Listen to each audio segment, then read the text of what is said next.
রাজপাহাড়ে, আমাদেরকে ওই পাওয়ার তৈরি করতে হবে। তুমি যদি মনে করো এ আমার, ও আমার, সে আমার, সব বেটাই শুধু ইউজ করেছে তেজপাতার মতো আমাদের ঘরে। অতএব তেজপাতা হও না, নুন হও।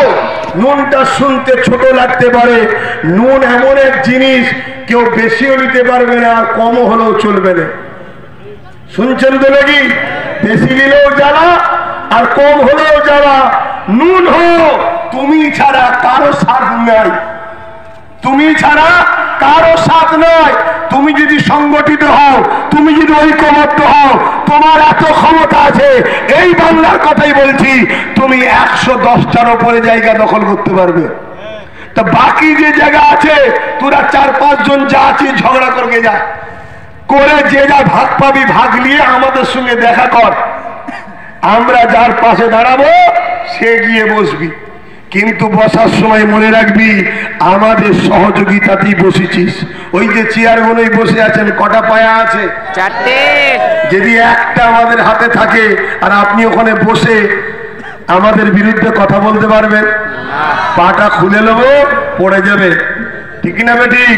এজন্যই 2021-এ বলেছিলাম যে যা হচ্ছে হোক যাক, নিজেদের হাতে গোটা 30, 40, 50, 60 রাখ।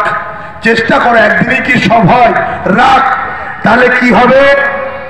একটাতেই যা কামাল করছে, বুঝতে পারছেন তো নাকি?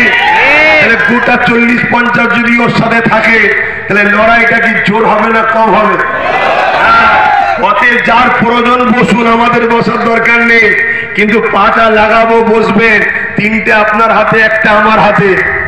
যদি ওই চেয়ারে বসে আমাদের বিরোধী ষড়যন্ত্র করেন, আমাদের সংবিধান যে শিক্ষা, স্বাস্থ্য, কর্মসংস্থান, বাসস্থানের যে অধিকার, এই অধিকার টাইমে টাইমে যদি না দেন, তাহলে বলবো ওঠেন, পাটা খুলে নেবো, 50-60টাকে বার করে নেবো, সরকার পড়ে যাবে। এই ঐক্য ক্ষমতার দরকার আছে না নাই?